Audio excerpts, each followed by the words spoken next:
Welcome to the Kill the Lion podcast. I'm your host, Cody Clarke. We got a great one for you today. We got Mark Covino here, awesome filmmaker. He made a band called Death. He made another documentary called The Crest. He's a great dude. I've known him for years. He used to do my podcast back in the day, and now we're doing a podcast again. We haven't podcasted in many years. I'm going to keep saying the word podcast. We always love talking to each other, and this is another one of those great conversations. If you like the show, by the way, please support us, killthelionfilms.com, $2 per month. It keeps the show afloat. It keeps the studio afloat. We make movies too. You know that as well. If you like the show, if you like our movies, support us. And here is Mark Covino. Mark, good to talk to you. Hey, long time. Yeah. We've done quite a many podcasts in the past, in the olden days, but not for a very long time. Yeah, when was the last time we did one? They were always together, weren't they? Or yeah, I think we were in person for all of them. I think that was probably around 2016, 2015. So it's been quite an amount of time since we last podcasted. A lot has happened in the world since then. I'd say so. I mean, that's just my opinion, but I think a lot has happened. Yeah. In that amount of time. How you been? I've been good. I mean, Hollywood hasn't been good. No. I've been good. I've been great. The kind of movies I make, I'm happy because it's just me dicking around. Yeah. But Hollywood has been hurting, and I feel like you and I have kind of had our finger on the pulse of like this was going to happen eventually. Hollywood was going to take a big hit. I think you were feeling that too, right? Oh yeah. Yeah. I mean, for me it really dates back to when my film A Band Called Death was bought by Drafthouse Films, and they told me they were going to do it. I guess it's called a day and date, where they released my film in a theater and on VOD at the same time. And this is 2012. This was years before I got into the whole VOD thing, watching movies online. I was all about physical media. I still am. But it just seems so crazy to me that they would put our film online and in theaters at the same time. I didn't understand it at the time. I understand it now, but it also just kind of, it triggered in the back of my head that, well, this is the beginning of the end. Who's going to want to go to theaters when theaters are costing you a fortune in tickets and food when you could just stay home and watch the damn movie? And that was the first time it really kind of hit me that this is definitely the beginning of the end for theaters. And that's not to say that they're going away forever. They're always going to be there, I think. But, it's going to be more of a niche thing, I think, now. Yeah, I think theaters will always be around in some small form. I think the idea of a blockbuster is going to be more defined as like an online release. I think that's just how it's going to be. And you mentioned about your film, A Band Called Death, being released streaming and in theaters. It's crazy to think they've kind of known it was going to go this route for a very long time. And I noticed they let your DVD of that movie and the Blu-ray of that movie, that's been out of print for quite a while. Yeah. They have not put that back into production, which is insane because it's a very popular movie. It's one of those movies you want to own and pass around. And they just, when Drafthouse Films kind of went under as a physical entity as well as a distribution, I think now they're Neon or whatever. I can't even keep track. Yeah, they basically kind of morphed into Neon and took all of the team over there. There's one person left at Drafthouse he's kind of just keeping an eye on the things that they still have the rights to until the deals are done.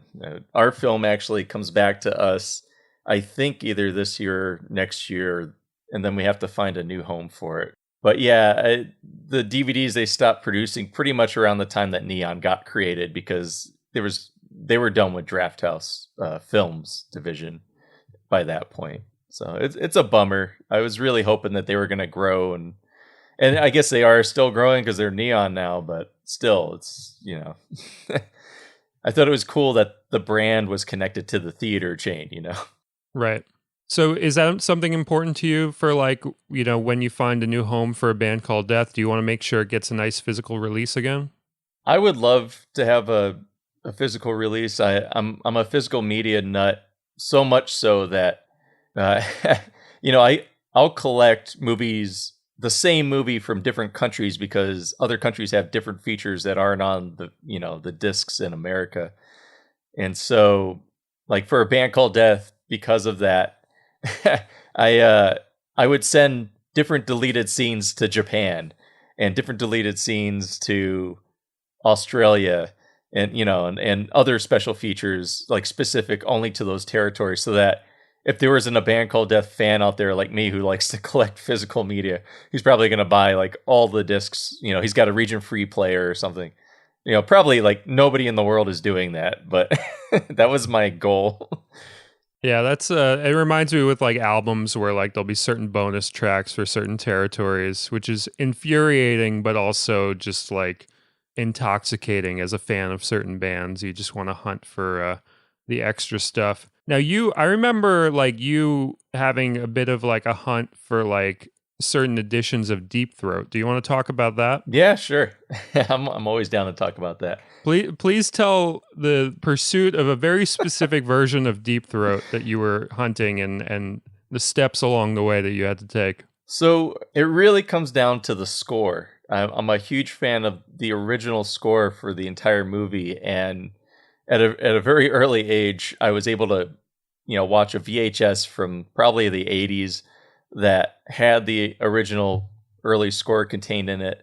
I didn't know anything about the history of that score or the making of the movie until college, when I did a whole paper. My thesis paper, actually, I think, was on Deep Throat. It's a great paper. But it was in that paper that I discovered that, obviously, like we know now, that the film was financed by the mafia, and a lot of people worked in that film and went under aliases. Might be part of the reason how we ended up coming up with porn star names like Linda Lovelace and Harry Reams, to be honest. But one of the things that was always anonymous in the film was the score. And that was because whoever did the score didn't want to be associated with the film. Now, one can imagine that the mafia, even though the film didn't cost that much, I think it was like $20,000 or something, but they probably dropped some coin on some good music. It was the '70s, music was hot. Things like Easy Rider had come out and everything, and made soundtracks really awesome. So, I mean, the score to Deep Throat is a great score. It's like an album that you want to just sit down and listen to it. It's fun. It's funny. Yeah. Very, very funny songs. Yeah. Yeah. Some of them are even a parody on popular like things like jingles. Like Coca-Cola had a jingle back then. Like, I wish you would have another Coke or something. And then they did like a spin on that, which was probably about sucking somebody off. Um, but for me, like, I was the biggest fan of the opening credit music, which is this. It's done on like a keyboard, like an organ, and it's very cute and playful, and it's very catchy, and it always stuck with me. So much so that when I did a short film in college, I even used it for the opening credits. I just sped it up a little bit, but yeah. So after watching that VHS, I was like, well, I got to get the DVD of this. I got to upgrade. And I ordered the DVD from Arrow. It was like a special edition. Arrow, not the Arrow that exists today. There's two Arrow companies for distribution. There's the original porn distribution company, Arrow, and then there's the new one that does like genre films. Yeah, like Donnie Darko and whatnot. Yeah. So I ordered this like awesome special edition that, I think, I don't know if I had deleted scenes, but I had like an intro with some famous porn star talking about the history of the film and everything. And I got excited to get into it. And as soon as I pressed play, the opening credit music was completely different. It was like generic porn music. And boy, did it piss me off. And then there's like maybe two other tracks in the film. For some reason, only these like 2 to 3 tracks were taken out of the film and new music was put in. And I don't understand why. Like, the other music is obviously from the same band. At least it sounds like it. So did you eventually find a good version that had the original music, or did you have to kind of cobble something together? Or Well, so Germany released a newer limited edition on Blu-ray, which has been completely remastered. And I ordered that. It literally took a year to get to my house. But it finally got here. It's a great case. It's this big yellow case with the poster on it. I love the poster, too. I love everything about the movie. But the transfer is amazing, but same deal. The opening credit music and the other two songs are completely different. They're the generic porn music. So it was a bummer. I paid $70 for that, waited a year to get it, thinking the one thing I do get out of it is the best transfer of that film I've ever seen. It's crystal clear. It's beautiful. And it also has the full opening, which had a little disclaimer at the opening. I can't even remember what it said. It was something funny, but I figured, well, obviously the original music was only in whatever releases came out in the 80s and below. So I had the VHS that one time. I don't have it anymore. I don't even know what happened to it. So I figured, if it was on VHS, it's got to be on Laserdisc. So I went on eBay, where I go for all this weird shit. And sure enough, it was on eBay. And I placed a bid, ordered it. Was excited until the person wrote me back that I bought it from and said that, oh, they can't find it. Aw. And it's like, oh, fuck. Like, this might have been my last shot at getting this. Well, not last shot, but, I've been trying for years to get the original version of this movie. And then like a week went by and that person wrote me back and like, oh, I found it. It was under a stack of books. So they sent it. And sure enough, it had the original music. So, and it's a Laserdisc, which I happen to think that Laserdisc has pretty awesome audio. So my plan currently is to take the footage from the Blu-ray and take the audio from the Laserdisc and combine the two and make like the ultimate like full version of the movie that I guess only I would have. That would be incredible. Yeah. Look, these are the things we go through, Exactly. As film lovers, it is cinema. I don't care what anybody says. Yeah, it's got porn in it, but it's a cinematic movie. It's a really fun movie to watch, and I hate that really we can't watch it as it was intended anymore, which sucks. Yeah, what's great is that companies like Vinegar Syndrome have definitely been resurrecting a lot of those old porn titles and giving them proper transfers and a little bit of love. And there's this great song in I don't know if you've seen Sweet Young Foxes. No. That's a great one that Vinegar Syndrome put out. That's a one from maybe like 83, 82. And it's got this great title track song of Sweet Young Foxes. It's so catchy. You could hear it on the radio. It's not like it's got like dirty lyrics or anything. Like it's like a banger. Like it's a bona fide catchy pop song. Yeah. And it's just this title opening track to essentially a XXX movie. Yeah. And man, it's just like I think people don't necessarily realize a lot of the time how much work went into a lot of these classics. Like it was the same amount of work as if you were making, a quote unquote legitimate movie, if not more. Yeah, 100%. I mean, remember Up and Coming? That was like one of the biggest budget. It had not Linda Love. It had Marilyn Chambers in it. And it was like a couple $1 million like budget with like aerial shots and stuff.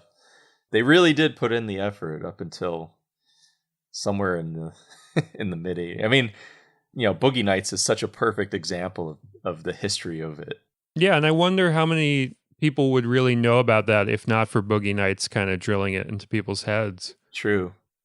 My whole obsession with classic, golden age porn came from my own father being in one of them. I think I talked about this on the previous podcast, but I mean, it's so old that the kids these days that listen to my podcast now aren't going to dig it up. They'll have to get out their 8-track player just to hear the old podcast episodes. But I love to hear the story. It's a great story. Please share it again. Give it some new life on this newfangled podcast of mine. Yeah, sure, definitely. I mean, I remember it was at the dinner table. My dad brought it up in front of people. I don't even know why he brought it up. I was in high school at the time, and maybe I mentioned Marilyn Chambers or something. And maybe somebody had told me about her or something. But my dad was like, I was in a. Oh no, I remember.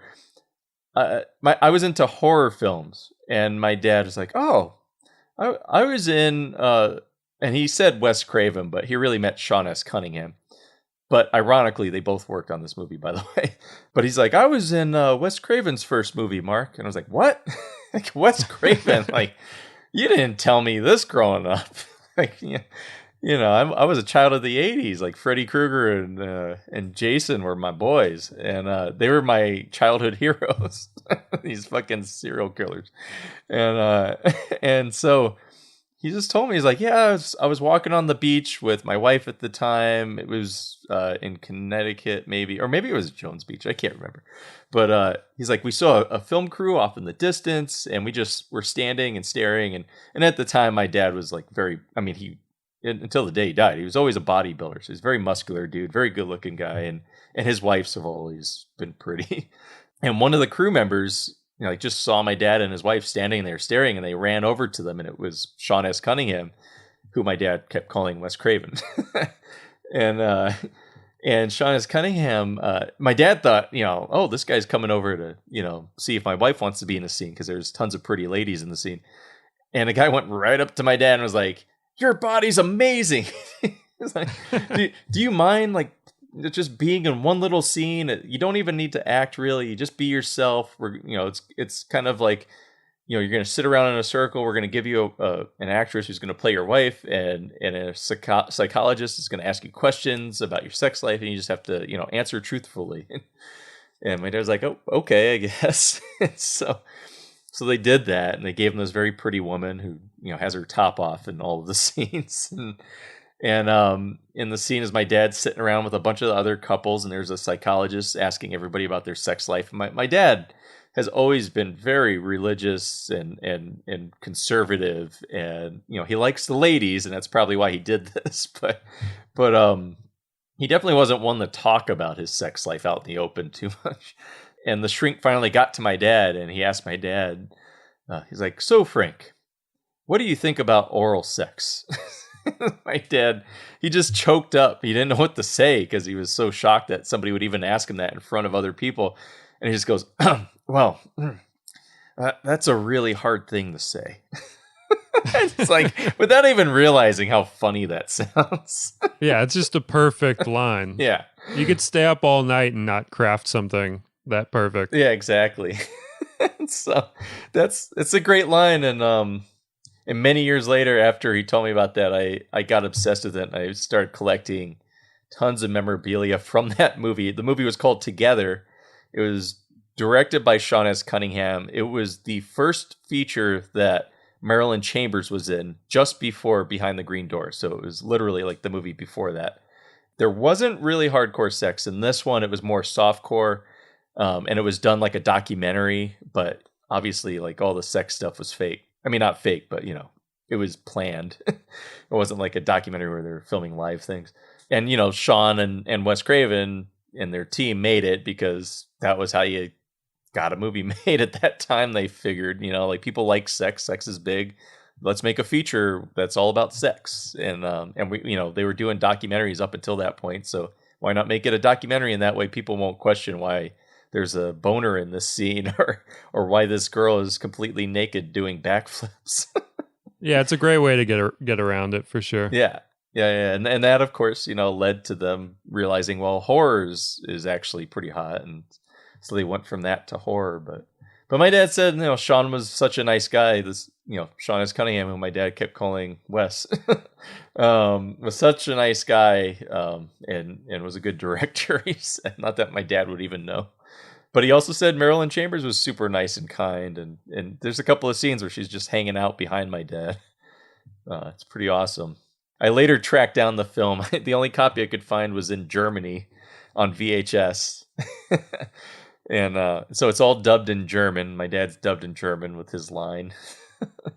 But it's great that I'm able to actually see him on film in that movie, and that it has that connection to icons of mine, idols of mine. I think it's so cool. That's my dad introducing me to the world of porn. And then it was shortly after that It might have even been the movie Dick, which was a shitty comedy that came out in the 90s. I remember that one. Yeah. Richard Nixon Dick. And there's this whole joke throughout the movie about Deep Throat, obviously, but they were confusing the source Deep Throat with the porno Deep Throat. And I think that might be where I discovered the movie Deep Throat, I think. It's so weird because when I discovered all this stuff about the golden age of porn and how porn films got started and everything, it was at the tail end of my obsession with horror. So I went from horror to porn. and both have kind of just been my favorites of genre, I guess, ever since. Yeah, there's so much to discover. I feel like horror. There's so much horror. Like, let's be honest. Yeah. There's more than enough for a lifetime to dig up. Not even counting the new stuff that comes out, and it just feels good. Like, as a filmmaker, to stumble on a great idea. That was had maybe 10, 20, 30, 40, 50, sometimes 100 years ago. And you get really excited because you feel that kind of kinship where you're like, oh man, nobody noticed this amazing aspect of this kind of forgotten whatever. It's a great way to discover and basically just resurrect so that other people can have their own discoveries as well. Because a lot of these movies, nobody is going to stumble on unless you stumble on it yourself. Yeah. Like me and Chloe, we were watching this porn from Vinegar Syndrome the other night, which was called The Erotic Adventures of Candy or something. Mm-hmm. And it's a one that stars Thora Birch's mom. Oh yeah, she was in Deep Throat. Yeah, she's awesome. She's got a great vibe in the Candy one we watched. And there's moments of that movie that feel straight out of like an early Todd Solondz film. Yeah. It has this weird energy that you watch like a certain movie, like, a Todd Solondz movie, for instance, and if you're just casually watching movies as just a casual watcher of movies, you sometimes think that something originated with that person. And as is the case with all arts, it's a constant dialogue. It's a constant thing where everybody just kind of picks up random things along the way. And for all I know, he could have seen that movie and been a little bit inspired by the vibe. It's not unheard of for great artists of any genre to just chance hear something or chance see something, and it just gets under your skin and becomes something you can draw from, for sure. I mean, look at Paul Thomas Anderson, how much he's taken from that whole industry. Oh, absolutely. And he's created amazing art from that. I'm still blown away. I was thinking the other day, I'm still blown away that Boogie Nights even got made and financed by a Hollywood studio. Yeah, it's so crazy to think about. It certainly wouldn't have been done today, and probably wouldn't have been done right before when it hit. It was this moment in time, this wormhole that opened that allowed it to be made, for sure. Now, with your own films, do you feel like, something like A Band Called Death, would that have been more difficult to make today? Was there a sweet spot? Because that movie really hit and was part of the zeitgeist of the time. That's a movie a lot of people have seen, and even if they haven't seen it, they're familiar with the movie and know that it's supposed to be a good documentary. It just has that associated with it. Did that feel like that kind of thing where like that was this perfect moment for that? It was, with everything from the people that I was around and the gear that I had at the time, although I guess you could say things have gotten smaller since then in terms of gear, but definitely like that one camera I used, the HVX 200, was like a one-man band with great audio and great visual that I could control by myself. So I could be a one-man crew, which allowed for more, kind of personal connection with the guys. That's a camera that like you don't really see used too much right now, but I've noticed that skateboarders love that camera. So skateboarders will still use that to this day and will like fetishize that and other like small 3 CCD type cameras because they're just really good for shooting skateboard stuff. I guess the big thing is these days, we probably would have had more trouble.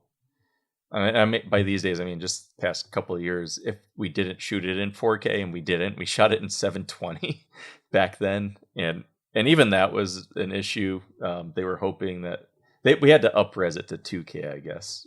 At the end of the day, no one would ever know. I mean, it's such a stupid dividing line. Yeah, I talked to Alex Winter about it once, and because I was like, everyone keeps telling me, man, fucking Netflix is only taking things that are shot in 4K and blah blah blah, and like, what if I only am able to shoot in 1080, or if I have footage in 1080? And Alex is like, don't worry about it. He's like, if it's good enough, if the film's good enough and they want it, they'll take it.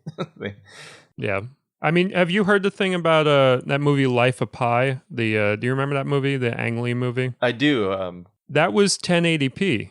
Oh, it was? Oh, wow. And it was shown in theaters, and it was this secret experiment that they did to see if they could get away with it. Interesting. And they did. Nobody complained, or there wasn't uproar in the streets. It was a 1080p movie. I mean, I constantly keep telling, young people trying to make movies or saying that they want to make movies. I keep telling them, like, you could literally make a movie with an old VHS camera from the 80s if your script is good enough. Like, just spend the time on the story. Don't worry about how it looks. And if all you have is a VHS camera, write something that kind of connects with that, atmosphere. Yeah. There's that first wave of camcorders, which, you can get a certain color and a certain light that you can't get with later stuff. Like the ones with actual tubes in there, the early, they were just called video cameras, because they weren't camcorders, because they didn't have a recorder built into it. You kind of had to output to something. But nowadays you can get like a digital kind of recorder box that you can just output straight to from one of these old video cameras, and you get this kind of like color and light that, like, if you watch old episodes of like Doctor Who from the 80s, or if you watch TV shows like Soap or whatever from like late 70s, early 80s, there's a certain color and a certain haziness that's really attractive. And those are cameras that are 3 tubes, but if you get even just like a 1 tube thing, you can output it better than they ever could back in the day, and you can get a certain look that nobody else can get, because cameras do not have tubes in them anymore, and haven't for a very long time. So whenever people talk about their limitations, it's like, man, every limitation is a opportunity for doing something different, and doing something that other people are going to be like, oh man, I got to do that now. And it's like, well, you did it for $20 with some camera nobody wanted. Now suddenly that camera's going to be like selling for like 500 or 1,000 because it's the cool thing. It's like, just create the new cool thing, Limitation always creates something new and cool. It's like with Jack White, with playing, Silvertone guitars, or I forget the name, something like that, but like Sears guitars, basically. He would take crappy Sears guitars that nobody liked except for him, and now, of course, repros of that are like thousands of dollars. It's insane. So it's like, use that limitation, use that kind of crate digging mentality to find something that you can do that's genuinely unique. It's actually been a dream of mine to make a documentary about something based in the 70s or 80s and use a video camera from back then, like an old ENG camera or something. Yeah, that would be great. I mean, I go on eBay all the time, and I'll just like stare at like, old, equipment, and just be like, man, like, I don't want to spend $3,000 on like some new 4K, camera. Like, I want to spend like $3,000 on an old Ikegami like camera and like all that. Like, that's way more interesting and cool to me. I love the old video cameras where every time the camera's moving and a light kind of like ghosts on camera, like if it passes by a light. Yeah, that's like the tube effect that I've been talking about. You only get that effect when the camera has tubes in them. That's so cool. Yeah, I think that looks amazing. Oh, it's the best. And you can't do it digitally. I've looked around for like, oh man, somebody must have like a filter that like mimics this, because there's VHS filters, there's every kind of filter, and like, nope, nobody cares, nobody can do it. It would be really hard to do it in like After Effects to any believability. You really just have to use those old cameras. I'm so judgmental when I watch any Hollywood movie that is trying to emulate old video from the 80s or 70s, and it never looks right unless the filmmaker puts in the effort to actually use those cameras. And I've probably only seen that a couple of times here and there, but It's pretty rare. They did it pretty well on, I think, that movie Computer Chess, which wasn't, I didn't really care about the movie, but I appreciated that they shot it on like those yeah. old cameras and whatnot. But yeah, it's so rare, and you see like fake VHS filter all the time, Yeah, and it's just like so cheesy. it's so stupid. Like you'll see them do shit where they'll do that, and then they'll put like newer titles that don't conform to it like over it, and then it's like you have this weird sandwich of like the VHS filter and then like stuff that doesn't look like that stuck on top of it as though it's all part of the same thing. Like boneheaded mistakes that just like big Hollywood productions will do that just looks so stupid.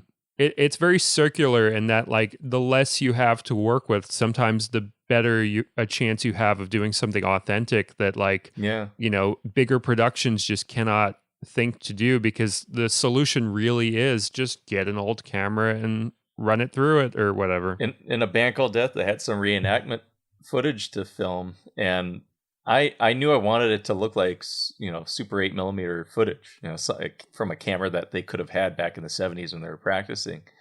And I also knew that no matter what digital effects we try for like HD footage, it's just going to look like imitation Super 8. It's got to be film. And the cool thing these days is film is fucking cheap. So I went to my local camera store that was in town, and they actually had a Super 8 to rent, and the cartridges were like $10 a piece, I think, maybe even less.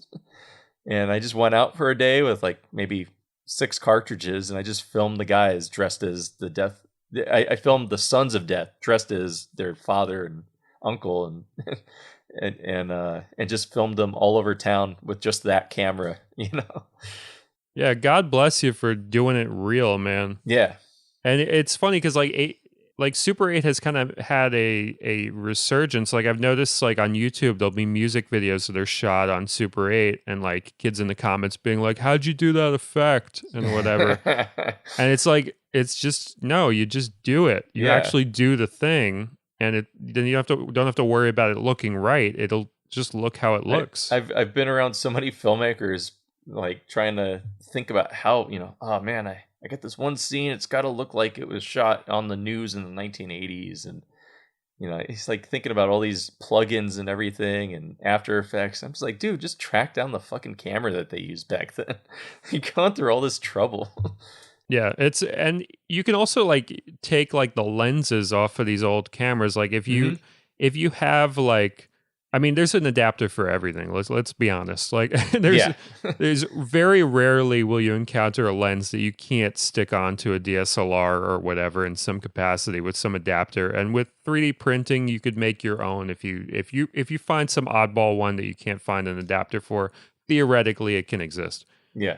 But if for some reason you need to use your HD camera or whatever, like it's very doable to take one of these old B4 or B3 lenses from these old cameras, which the lenses are insane. It's like, f1.2, and it's like a zoom from like 9.5 millimeter to like 300 mil. Like it's insane. Yeah. So you can take these things, stick them on your newfangled, super modern camera and get footage that like people can't even wrap their head around, because you do these incredible like zooms like out of like a Wes Anderson kind of like long zoom type thing, and people don't know how you did it, because if you were to buy a new lens that can do that, it would cost you an absolute fortune. Meanwhile, these old lenses ripped off of these old cameras you could get for like $300 easy. Yeah, actually, for A Band Called Death, even though we use the HVX 200, which is it's a set lens, it's just a zoom lens that's attached to the camera. we used a Red Rock Micro and some old Nikon lenses, like still camera lenses that I bought on eBay. I got an entire prime kit for like $50. And we had and I like those old Nikons because the old lenses back in the 70s, they had this nice golden hue to them. Yeah. And that's kind of how we achieved that with a band called Death. That's kind of my secret too, man, is, I'll take old I mostly just use old Nikkor lenses from like 75, 80. My go-to lens is a 28 millimeter f2.8 AIS Nikkor that I used for ramekin and mute date and whatever else. And that's just, people will ask like how to shoot something that I shot, and it's like the lens, first of all, will tell you how to use it, just by looking through it and seeing like, all right, well, this gives me a little bit of distortion if I do this type of shot, or, I don't really get the focus I want with that type of shot. It guides you as you use it towards its sweet spot. And then once you find its sweet spot and you're properly white balanced or whatever, and you're in focus, like, there you go. You get a movie that looks like a Cody Clarke movie if you use that same equipment. My style is just me arriving at what my lens is good at and what my camera is good at. Yeah, totally. So let's talk. We've been talking about a band called Death, but let's talk about another one of your films, which might have a similar out of print fate. It seems like, I don't know what the latest news is in regards to that, but you made a great film called The Crest, also a documentary. I love both your movies. I think they're both incredible documentaries, very different, but also very much the same in that they're about family and about togetherness in that regard. They're just kind of warm movies. Where can people best see The Crest? It's a surfing movie. It's a movie about family. I don't want to give too much away to the uninitiated, but where's the best place for them right now to watch that? Like if they're going to watch it tonight, let's say. I believe it's pretty much on a lot of the VOD platforms minus Hulu and Netflix currently. It's on Amazon for VOD. It's on Pluto, Tubi. Tubi I love, by the way. A lot of people love Tubi. I haven't spent too much time on it yet, but like general consensus is like that's like the unsung best one. It seems like Tubi decided that they're going to take all of like the really out there genre, like grindhouse type movies, like and they have like all of the Full Moon Entertainment. They have just about every movie that you would ever see on USA Up All Night back in the day. Nice. And it has commercials, but it's not that bad. And I think I discovered if you watch Tubi on your laptop, you don't have any commercials if you turn off ads on your computer or something. Because every time I watch a movie on my laptop, I don't see any commercials. But it's pretty much, it's on Amazon, but there used to be physical media version of it on Amazon, but I don't think it's going to be on there anymore with what Amazon is doing, because Gravitas, who distributed our film, they didn't produce the discs. They did it through Amazon the way any independent filmmaker releasing their own film would. So right, a lot of these, like that's the topic worth discussing for sure, because a lot of these distributors, there's like a misconception that like, all right, I made some tiny indie truly independent film or whatever just by myself with my friends, and I'm going to find some distributor and they're going to put out like copies of my movie. Whereas like a lot of these places, some still do, but a lot of them were just using Amazon's media on demand service. So they would buy up your movie for X amount of years or whatever, and they would just do essentially what you could have done on your laptop yourself, which is just make an account and do your own made on demand printing. But now Amazon, I mean, I'm pissed because it means all my movies are suddenly going to go out of print in June. Yeah.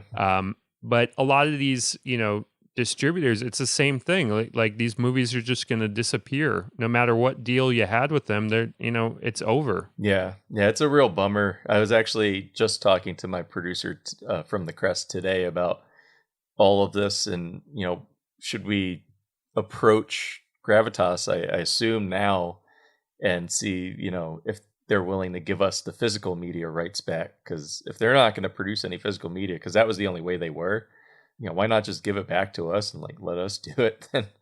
Just Yeah, they better. yeah, I mean, come on. sell some discs on our own. I mean, it's not like we're making anything. So It's just great that it exists. Like yeah. you just kind of always want that physical copy there because you never know what happens with like streaming or whatever else. It's you want to hold something for. And I was never satisfied with the release for the Crest just because it's bare bones, and I like special features.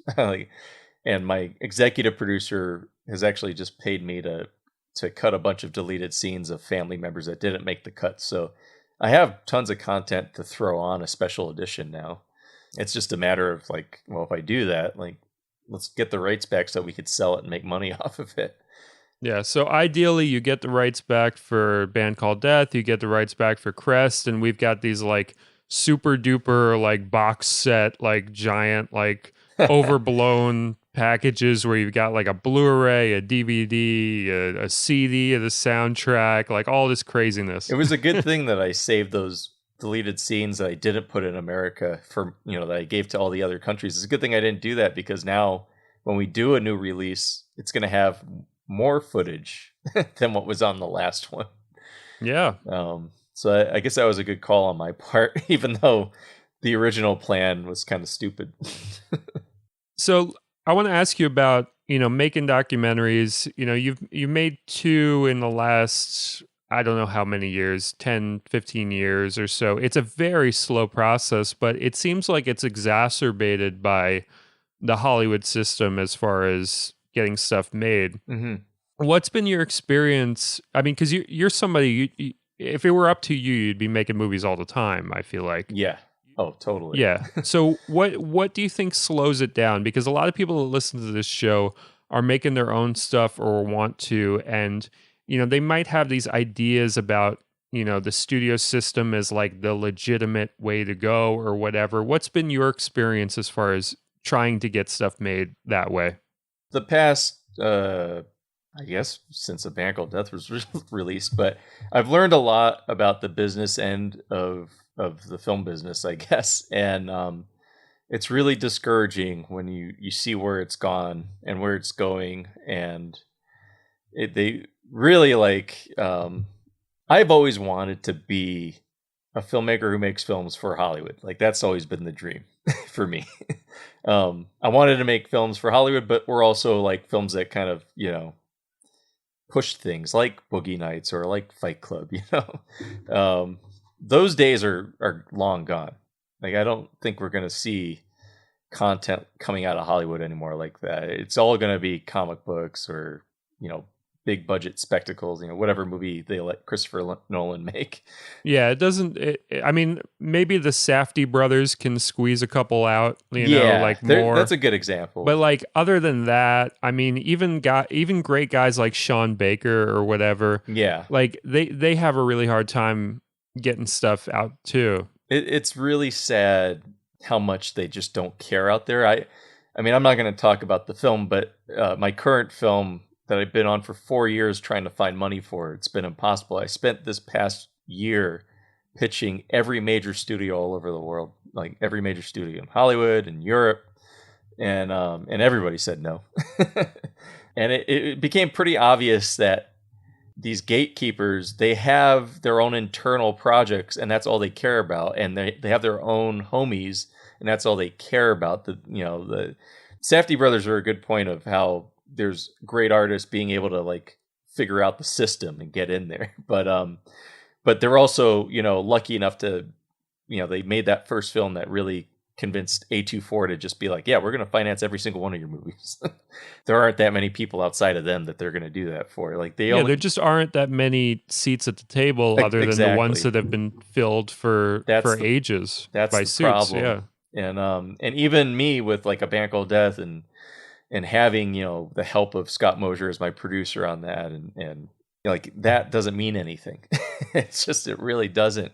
You really have to have deep rooted connections to these people to have them open the door for you. And it's less about quality, I found out, and less about the story, which is just very, I mean, I guess we always knew this, but I don't know. This past year was crushing for me, because we had a project that I think was given what's going on in the world, very contemporary in a way, and it's an important story, and it's based on a very popular icon whose story hasn't been told, and it's just like it just seemed like no matter what we said, no matter how good our pitch kit was, and our pitch kit was amazing. We actually put years into the pitch kit, like 2 to 3 years, getting it to where it is. It just didn't matter. You could tell in their voices that, let's just get this phone call over with so that we can get back to the 5 people we're working with nonstop every year. Right. And this is a project that, the people of the world would be clamoring to see, I feel. Yeah. This is, I kind of know what you're talking about and know the project. I'm not going to reveal it. You can't reveal it, but Yeah. this is a film that tells a story that needs to be told about a very important figure, in the world, in entertainment. That And I talked to, I won't say his name, but I talked to a very famous person who makes documentaries as well. And I was just like, this is happening to me. Like, I don't, like, is this normal? And he was like, oh, yeah. He's like, I went at it for 5 years and every single studio said no. And this is a guy who's a famous actor / director. Every studio said no to him, to his project that seemed like a sure thing to me. If I was running a studio, like, yeah, I would finance that for this amount of money. That's nothing for us.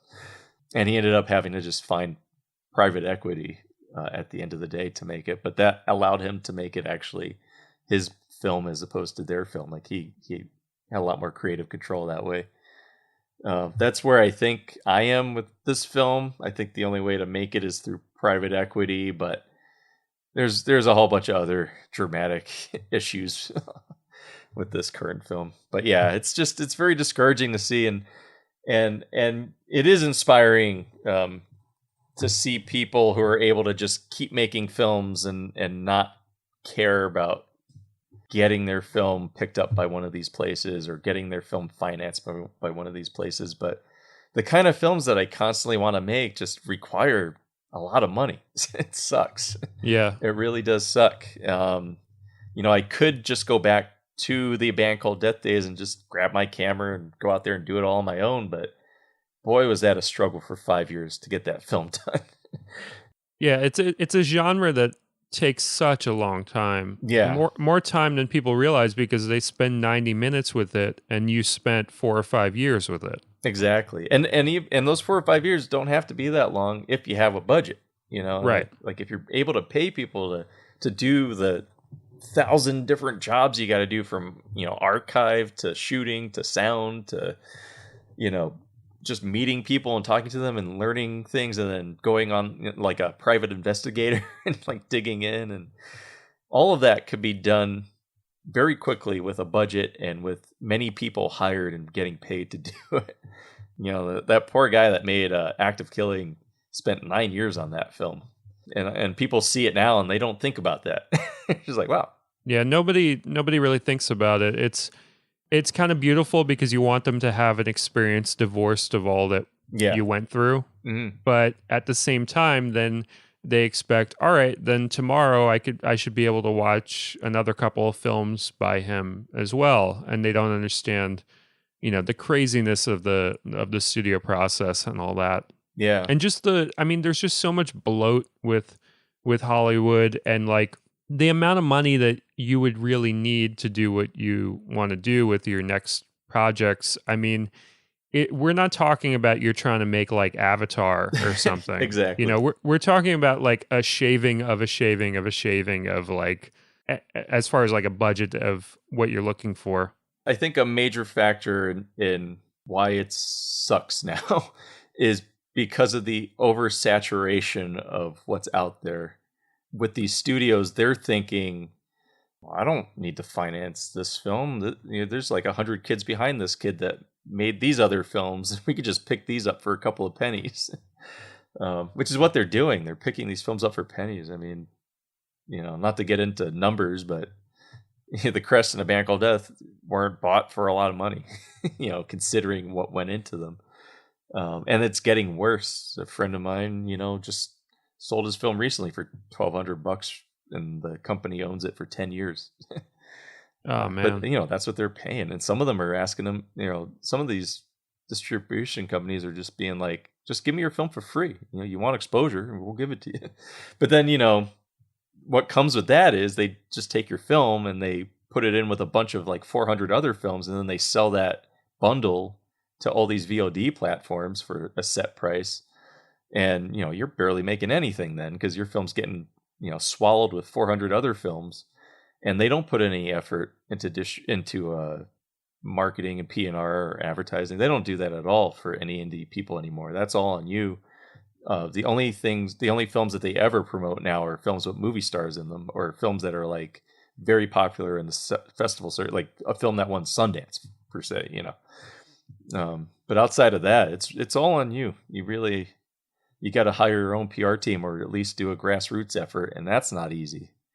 So being that it's all on you, what would you tell kids that are just getting into making their first films? Because I always say, make it yourself, make it, with whatever resources you have. Do the best thing you can do as far as like your resources. So like if you live in the suburbs, shoot something in the suburbs. Don't shoot some like gritty, like, urban thing that like you have to like, bend over backwards to find places to shoot. Like use your free production values that you have around you. Like, I just today, this is a perfect example. I was walking down my block, and I've shot a bunch of movies in my house, but I'm walking down my block and there's a movie shoot going on in a brownstone, much like the one that I live in, just down the block. So you have, all the, grip stuff, all the craft services out front of all that. And they're paying like six figures to shoot in any of these brownstones. I know because I have friends that have had movies or episodes of TV shows shot in their house or whatever in this neighborhood. So it's an insane amount of money that if I were to pay to shoot in a brownstone, I would be paying that amount of money. Mm-hmm. But it's free for me because it's where I live. So if you put a value to where you live or your surroundings and you kind of add it up, you realize, holy crap, I'm not making like a $500 movie. I'm making like a movie for a lot of money if I add up all my free production values. Mm-hmm. And like walking by this production, by the way, it was really sad because it's one of those things where like, right in front of the brownstone, it's all these like craft service tables or whatever, and it's, Gatorade and Dorito bags and all this stuff. And they had this guy like guarding the craft services, just a guy in a suit that's just paid to stand there like all day long guarding the craft services. So God forbid like a hungry person walks by, grabs a Gatorade or something. Like this guy is getting paid X amount a day just to stand there and make sure that nobody steals like $1 Gatorade or $1 Dorito bag or whatever. Yeah. And it's just like, that's so gross to me. And that's the kind of making movies that I never want to be a part of. I don't want to be a part of something that feels like that. I want to be part of something that feels closer to what I did when I was just starting out, which is just me and a camcorder and my friends dicking around and figuring it out. And I would say that, kids starting out, you're closer to doing a great thing than you realize. It's just knowing how to use a camera, knowing how to record sound well. These things you can pick up and learn, and then it's just about your surroundings. So let's say a kid wants to make a documentary. Let's say somebody looks up to Mark. What's your advice for somebody trying to do a documentary on their own, or what they should stay away from, what they should focus on? I would say run. Don't do it. Don't do it. No. So just don't even make a documentary. That's the jaded part of me. Right. Well, you like smaller, smaller documentaries too. I mean, there's great ones like that. I mean, after the 4 years of the current film and being put through the ringer with just about everything that I could get thrown at me, I yearn for those days of just making a film with my friends. I hate this working with a bigger budget shit. It sucks. It's so soul sucking. and it's sucking all the creativity and passion out of me. Luckily, I got this new project that kind of fell in my lap, which is helping reinvigorate things. But it's like a short film type thing. But still, it's yeah. I would say a lot of what you said. Your best camera's in your pocket, the fucking iPhone. Yeah. These things are insane. I know, like, and I've heard all of the Q&As and everything, and I've been on this Clubhouse a lot lately, listening to kids be like, yeah, filmmakers always say just use your iPhone, but what's his name, Sean Baker, he also had like this amount of money and this much crew and this and that. And like, yeah, but still, he used an iPhone. They're so spoiled, man. I mean, I shot Attack of the Giant Blurry Finger on an iPhone 6. Yeah. You can do it. That movie, like, I get people that are telling me like, oh, that's your best looking movie. Yeah. And it's like, it's because it's how you use it, man. It's what you get out of what you're using, And if you have a good enough story, like I said, it's really hard to, as long as your story is good, and your actors are doing, what's needed to suit that story, I think it's really hard to lose. Yeah. Just keeping the audience engaged, and you're right about the location thing. So lately I've been really down, and I've been thinking about how much I don't want to make films anymore. Just because of what I've been through with this thing. And a lot of that, again, is because I haven't been making films. I've just been dealing with the business side of things, and that's a nightmare. And that's not making films to me. But I've been dreaming lately about writing a screenplay, and I haven't written in years, but either I write it or I get someone else to write it, but I really want to make a film based in Vermont, because it's a location that Hollywood can't touch. They can't afford to film there, and they've only been there a handful of times, and the films they shot there have been super iconic, like Beetlejuice or The Trouble with Harry, or What Lies Beneath, even. But Trouble with Harry is a gorgeous looking movie, by the way. Very beautiful film. Oh my God, the Technicolor on that movie is insane. Exactly, and Vermont looks like a backdrop. It just because there's zoning rules out there. They don't have billboard signs. Power lines are underground most of the time.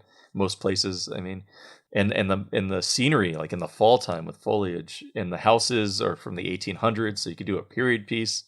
Like, so many possibilities up there, and I've just been yearning to just like come up with something to just be like, fuck Georgia, fuck my plans with this film. I don't think this film will happen. I'm just gonna go back to Vermont and just make a narrative, because narrative is what I want to make anyway. So that's been in the back of my head a lot lately. And I know people up there. My friend has the only G&E company up there practically. So I have enough equipment, I have the cameras and the lights, and he's willing to like let me use it for free. And I have friends up there who are willing to work on it for little to nothing, Well, I want to see it. I want to see that, homegrown narrative movie out of you. I think it's going to reinvigorate you. It's going to just feel good to just be out there in Vermont doing something. Yeah. I need to do something to see if I still have that spark to want to create, because again, 4 years of sitting on my ass and just pushing hard every single day, like with phone calls and research, and it hasn't been fun. Yeah, it'll beat down, the best of us. It'll beat down anybody. It's a process designed to just drive you nuts and make you accept something that's a really stupid deal or whatever. Like that's kind of what they're going for. Yeah, I honestly feel like it's built so that it weeds out anybody who's weak. But also anyone who's strong. Anyone who's strong too. Yeah. It's just they constantly keep like I had this theory that even after you get your film made and you get it released, like they still punish you. They're punishing you for making art. Yes. And it sucks. It's such a shitty feeling. And I guess it's always been this way, maybe, like in terms of the artist always getting, my dad was a portrait artist, and, he didn't live a particularly easy life selling his artwork. I mean, he made money here and there, but, towards the end, less and less people were commissioning portraits from him because they just didn't care about, classical portraiture and stuff. So, I mean, look at musicians. The shit that they have to go through these days. Yeah, it's a very hard time for a lot of artists. I think there's some hope for filmmakers because I feel like the Hollywood machine is grinding to a halt eventually. Yeah. It's a system that really only had, it had a job to do for about 100 years, and Hmm. then after that it's like, well, then let's see what happens when, the floodgates are truly open. YouTube was kind of a glimpse into that, but I feel like we're just starting to see Yeah. what the world can really do when film is democratized and anybody's making movies. I mean, I remember teaching film.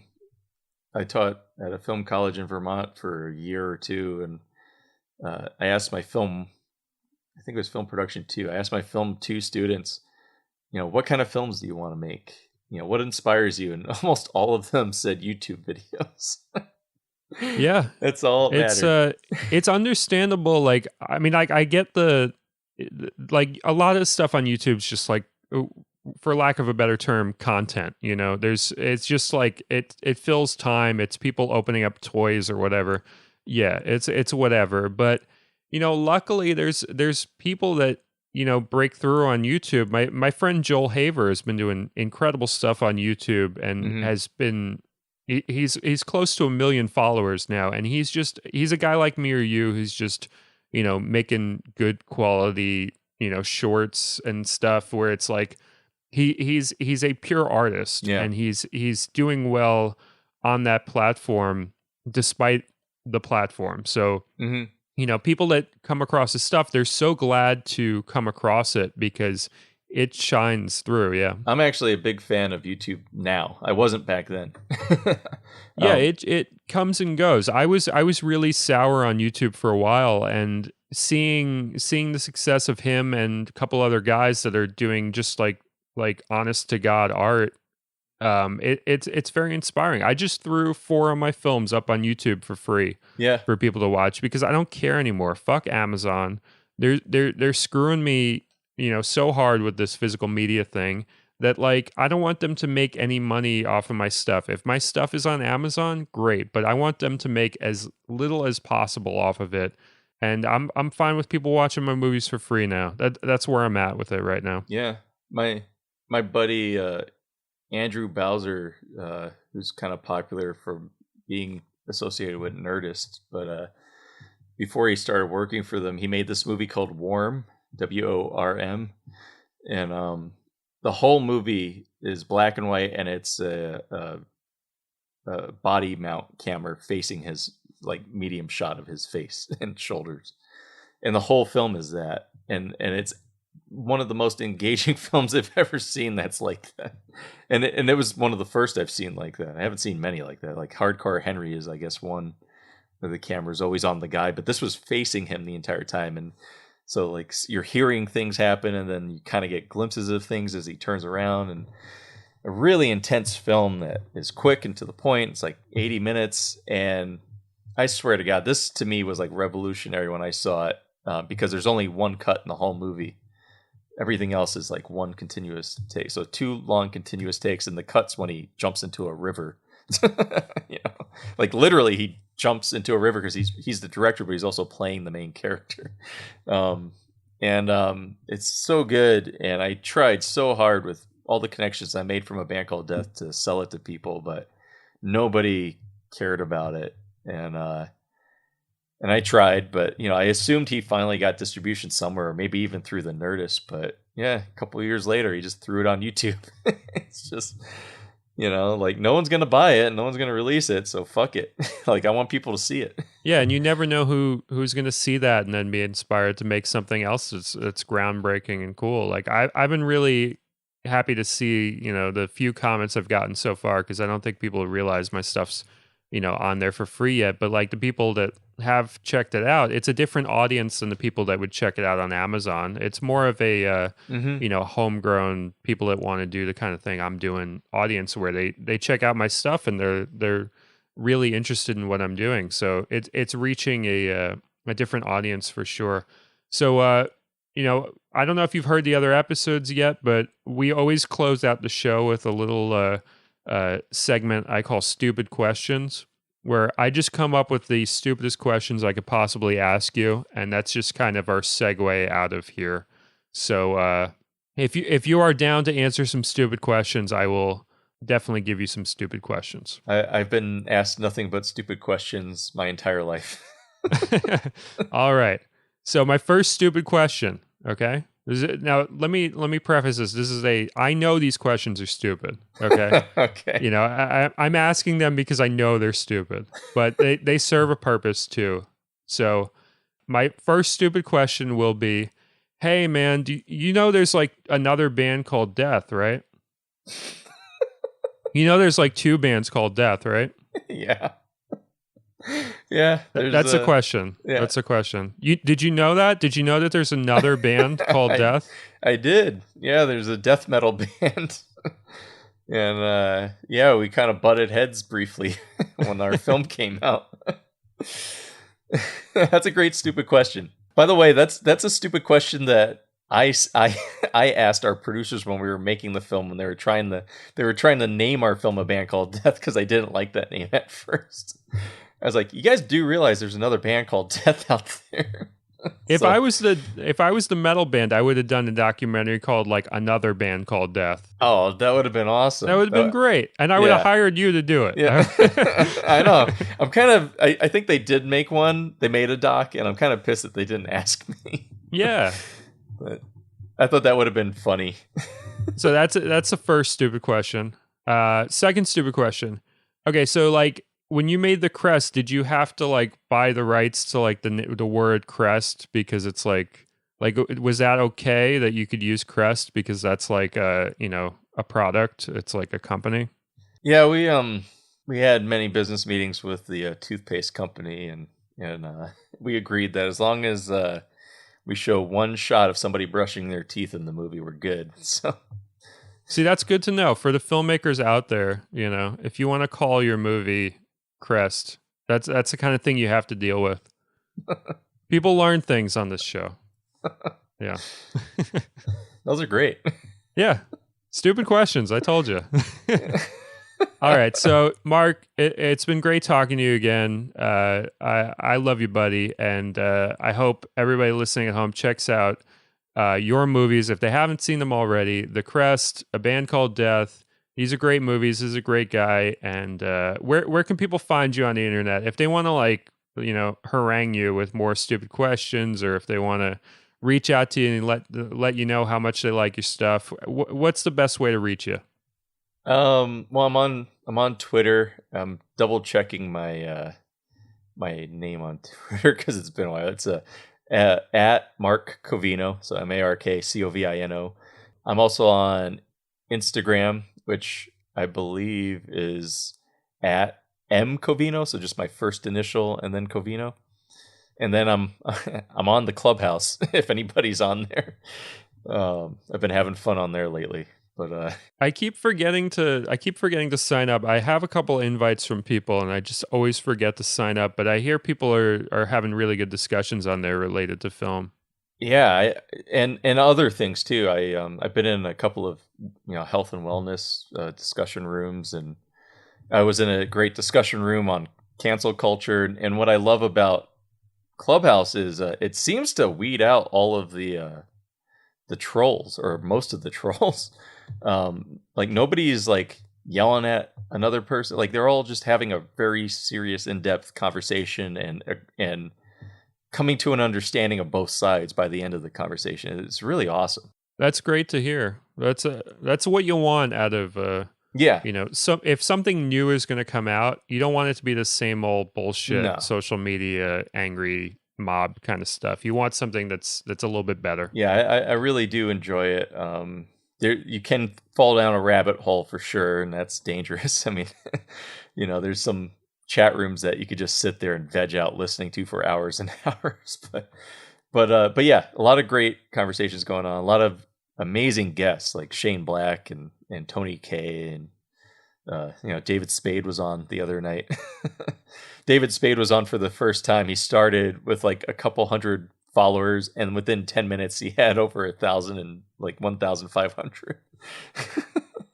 Nice. But like outside of them, it's just like a huge community of like-minded people, or not even like-minded people, but just people that are just looking to have conversations about anything from, health to filmmaking to, riding a boat. There's a chat room, literally, there's an alien chat room I was in last night. A bunch of people talking about being abducted by aliens, which they're serious, man. And hey, I'm not saying I don't believe them, but it's very entertaining to listen to. Yeah, that sounds like a lot of fun. So I'm definitely gonna have to finally click my invite and get on there and check it out. All right, Mark, great talking to you as always. Thank you for being on the show, and hope to talk to you again soon. Thanks, man. Thanks for having me come back. This was fun. Thank you all for listening, and as always, please support the show. $2 per month, killthelionfilms.com. You're supporting not just the show, but the studio as well. You keep us making movies. You keep us making podcasts with your support. See you soon.